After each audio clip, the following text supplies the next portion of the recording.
Meantime, we've got new details this morning on a controversial deal for a soldier accused of a massacre in Afghanistan. Natalie's here with those details. Good morning. Good morning, Savannah, Matt, and good morning, everyone. And that's right, that Army Staff Sergeant accused of killing 16 Afghan villagers is expected to plead guilty today when he appears before a military judge.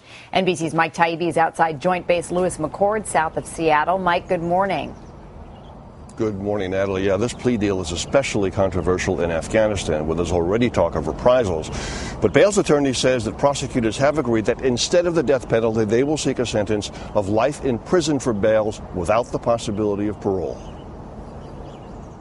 39-year-old Staff Sergeant Robert Bales has never denied that he alone carried out two separate nighttime rampages in Kandahar province last March, opening fire on sleeping civilians, most of them women and children, killing 16 and wounding 6 others. His lawyer says Bales is thankful the plea deal will spare his life and that he has another motive for admitting to everything. He thinks it'll be better to have closure for his family, for the military, for our government, for the Afghan people. But the plea deal isn't a lock. The judge will likely spend hours questioning Bales on every detail of the allegations against him, a potential tripping point, according to former JAG lawyer Charlie Swift. What could undo the entire deal is if Bales asks, when the judge asks him, do you want to admit that, he says no.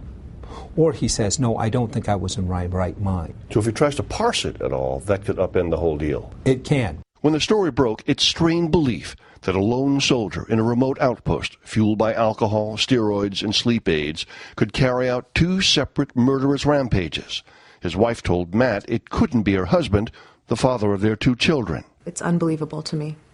He loves children, and he would not do that. But he did, and will say in court that he did, not blaming PTSD or drugs or alcohol or 4 deployments, and except for his final sentence, his case could be over. To say he remembers everything specifically, I think, would be a stretch. Does he remember enough to admit guilt to each one of these allegations? Yes.